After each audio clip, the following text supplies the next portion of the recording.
Bonjour à tous et bienvenue sur Usitility. Aujourd'hui, nous allons voir comment jouer à Demon Slayer 4 Ultra sur PC en utilisant le tout nouveau BlueStacks 5, qui est conçu pour une vitesse fulgurante et une action de haute intensité. Nous pourrons facilement télécharger et installer Demon Slayer 4 Ultra et profiter du jeu sur notre PC Windows avec un clavier, une souris et un grand écran grâce à BlueStacks 5, qui est l'émulateur Android que nous recommandons pour jouer à Demon Slayer 4 Ultra. Alors sans plus attendre, passons à l'action. Tout d'abord les amis, la toute première action à effectuer est de lancer notre navigateur web habituel. Nous avons à l'écran celui que nous préférons. Passons à l'URL suivante que je mets en évidence avec du vert. Vous pouvez la voir sur cet écran. Vous n'avez pas besoin de saisir quoi que ce soit, parce qu'il y a un lien à cliquer dans la description sous cette vidéo et dans le tout premier commentaire permanent. Une fois que nous avons cliqué sur ce lien cliquable, nous atterrissons là sur le site web de BlueStacks qui est bien entendu l'émulateur pour Android que donc nous allons nous servir pour lancer à Demon Slayer 4 Ultra sur notre ordinateur Windows. Comme vous pouvez le remarquer à l'écran, l'usage de cet émulateur Android présente un certain nombre d'atouts. Contrôle personnalisable, instances multiples, synchronisation de ces instances, macros, scripts, FPS élevé, etc. Il est grand temps de procéder au téléchargement de Demon Slayer 4 Ultra en cliquant sur ce bouton jouer sur BlueStacks que j'ai surligné en vert. Nous faisons donc un clic de souris sur le bouton de téléchargement. Et le téléchargement démarre et finit sans délai et voilà, notre téléchargement est terminé. Il s'agit d'un fichier exécutable. Ce que nous allons faire est de lancer l'installateur, aussi nous allons cliquer sur ce fichier exécutable. Si nous sommes sous Windows 10, il nous sera demandé l'autorisation d'apporter des changements au système. Nous devons répondre oui. Je minimise le navigateur pour bien mieux accéder à l'installateur. Le programme d'install est très sommaire. Il ne comprend que deux options, installer et configurer le chemin. Je vous explique à quoi sert configurer le chemin. Il vaut de cliquer dessus. Et nous voyons que nous avons ici accès au chemin exact où l'émulateur Android sera situé après son installation. Si nous voulons modifier ce répertoire, il nous faut cliquer sur ce bouton « Sélectionner le chemin », ensuite nous optons pour un tout autre dossier et installons l'émulateur où nous voulons. Je conserve l'emplacement par défaut. Je clique sur « Retour » et je clique sur « Installer ». Voilà, c'est fait. Cette installation a commencé ensuite elle va entamer le téléchargement de ces mégaoctets que vous pouvez voir à l'écran. Quand vous le téléchargerez, il peut y avoir plus ou moins de MOS. La vitesse pour le téléchargement sera plus ou moins véloce, selon la qualité de Internet et de la vitesse des serveurs de notre émulateur. Maintenant, cela va très vite. Le téléchargement est terminé, et on passe maintenant à la phase d'installation. Avec BlueStacks 5, vous pouvez même réduire l'utilisation de la RAM en un seul clic. C'est particulièrement utile si vous rencontrez des problèmes de performance. En outre, vous pouvez activer le mode écho pour profiter d'une utilisation du CPU réduite de 87%, d'une utilisation du GPU réduite de 97% et d'un multitâche plus facile. Comme vous pouvez le constater, BlueStacks 5 est conçu pour offrir stabilité et performance lors de longues sessions de jeu. L'installation est déjà terminée pour moi. Maintenant, l'émulateur a démarré de lui-même.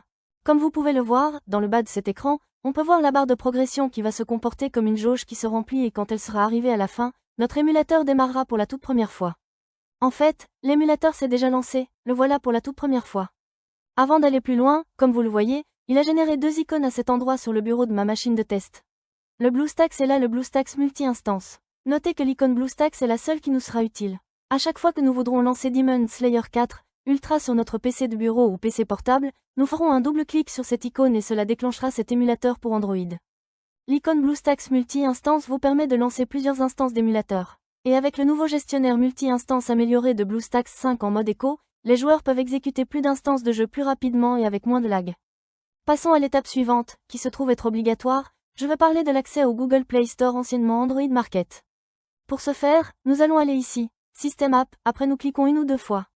Et nous allons double-cliquer sur Google Play anciennement appelé Android Market. Comme vous l'avez remarqué, le Google Play anciennement nommé Android Market s'est évidemment lancé. À ce stade, nous avons besoin de nous connecter. Maintenant que nous sommes à cet endroit, nous sommes tenus de faire la prochaine étape qui sera obligatoire. Par conséquent, nous cliquons ou double-cliquons sur Connexion. Maintenant, il indique Checking Info. Il arrive de temps en temps que ça reste figé sur ce stade et donc que cela n'avance plus. Si c'est le cas, vous pouvez essayer de vous identifier dans 2 ou 3 heures et le souci sera vraisemblablement réglé. Maintenant, nous allons taper notre courriel puis son mot de passe. L'email devra être un email Gmail plus le mot de passe correspondant. En outre, vous pouvez vous servir de exactement la même adresse Gmail que celle dont vous vous servez actuellement pour votre compte YouTube. Par conséquent, je vais donc entrer mes informations et je continuerai à l'écran dès que je l'aurai fait. Voilà, les données ont été saisies. Désormais le géant Google nous reçoit dans son célèbre magasin d'app et nous invite à lire les conditions d'utilisation. Nous devons donner notre accord en cliquant sur le choix « J'accepte ». Ensuite, il nous invite à garder nos sauvegardes sur Google Drive. Vous pouvez, si vous trouvez cela pratique, laisser la case cochée aussi. Cela créera une copie des données de cet appareil MULE sur le cloud de Google. Je ne vais pas la cocher, mais libre à vous de la cocher. On clique une ou deux fois juste sur j'accepte. Google Play est démarré par défaut et sans intervention de notre part. Afin d'installer un jeu ou une toute autre appli Android, il nous faut faire un tour sur le bureau de l'émulateur pour Android en double-cliquant sur cette icône désignée avec du vert. Désormais, puisque nous sommes sur le bureau de l'émulateur Android, nous réalisons que nous avons à notre disposition ce bouton Installer le jeu. Nous cliquons sur ce bouton visible à l'écran. Ici, nous avons notre jeu. Sans plus attendre, double-cliquons ici même sur le bouton Installer, que je mets maintenant avec du vert. Et l'installation est sur le point de se lancer. À ce stade, l'émulateur pour Android va récupérer l'application de jeu et lancer l'installation du jeu. Cela peut aller assez lentement ou être extrêmement rapide. Tout dépendra de la qualité de notre connexion Internet. Ça y est, notre install est déjà fini. Désormais, retournons sur le bureau de notre émulateur en double-cliquant sur le bouton que je mets en surbrillance avec du vert, histoire de initier Demon Slayer 4 Ultra pour la toute première fois. Nous voici déjà sur le bureau de l'émulateur pour Android, et nous sommes prêts à double-cliquer sur la nouvelle icône du jeu Demon Slayer 4 Ultra qui a été mise ici. Le jeu est lancé pour la toute première fois. C'est top, je peux double-cliquer à n'importe quel endroit sur l'écran mais également aussi me servir du clavier. Je vais commenter le volume de l'émulateur Android.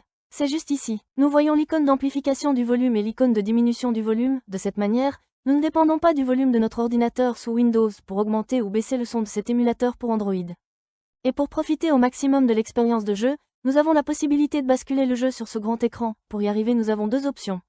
Voici la première occasion où nous double-cliquons sur cette icône que je vous mets en évidence en vert. Et maximisons notre écran, en gardant une bordure tout en haut, une à droite et une tout en bas. Si l'on veut basculer le jeu ou une toute autre appli Android mode plein écran, on doit cliquer sur cette icône.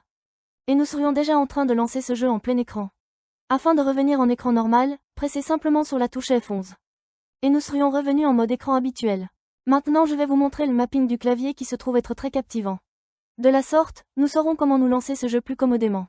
La première action à faire consiste à cliquer un ou deux fois sur l'icône de clavier. Et là, vous pourrez opérer les réglages indispensables. En ce qui me concerne, je vais laisser la configuration de base, néanmoins si vous souhaitez la modifier, vous pourrez le faire sans aucune difficulté. Comme vous l'avez sans aucun doute remarqué, l'émulateur Android est complètement localisé dans notre langue. Cependant, il arrive de temps à autre que notre émulateur soit booté dans une autre langue, par exemple en coréen. Et pour le mettre dans notre langue, nous revenons à cet endroit sur cette icône en forme de roue dentée. Et ici, dans Autres paramètres, nous cliquons sur le menu déroulant, Langue. Nous allons pouvoir sélectionner la langue que nous parlons, français, anglais, mandarin, etc. Une fois la langue choisie, c'est le moment de sauvegarder, notre émulateur reboot ainsi le jeu, la toute prochaine fois que nous le démarrerons, sera de la même façon dans la langue de notre choix. Maintenant, il y a un autre point que nous devons prendre en compte, et c'est que nous recevrons un email nous informant qu'un nouvel appareil a été connecté à notre compte Google. Cet email sert à vérifier si nous avons établi la connexion de l'appareil. Bien entendu, c'est bien le cas, pas la peine de stresser, car oui l'émulateur émule un appareil Android. Et pour voir quel appareil a été MULE, revenons là, à cette icône en forme de roue dentée et cliquons dessus. Et nous nous rendons ici à l'option « Modèle ». Nous venons de découvrir que cet émulateur pour Android simule un téléphone mobile Samsung. Nous allons donc recevoir un mail précisant qu'un nouvel appareil de la marque coréenne Samsung s'est connecté à notre compte Google. C'est tout pour ce tutoriel chers amis. Je souhaite de tout cœur qu'il vous ait plu, et plus encore qu'il vous sera utile. Si c'est le cas, donnez-lui un bon like, abonnez-vous. Et si vous désirez déposer un commentaire, des questions à me poser ou des suggestions à faire, laissez-les dans la boîte de commentaires ci-dessous. Cliquez avec la souris sur l'une des vidéos qui s'affichent sur l'écran et rendez-vous dans les prochaines vidéos. À bientôt.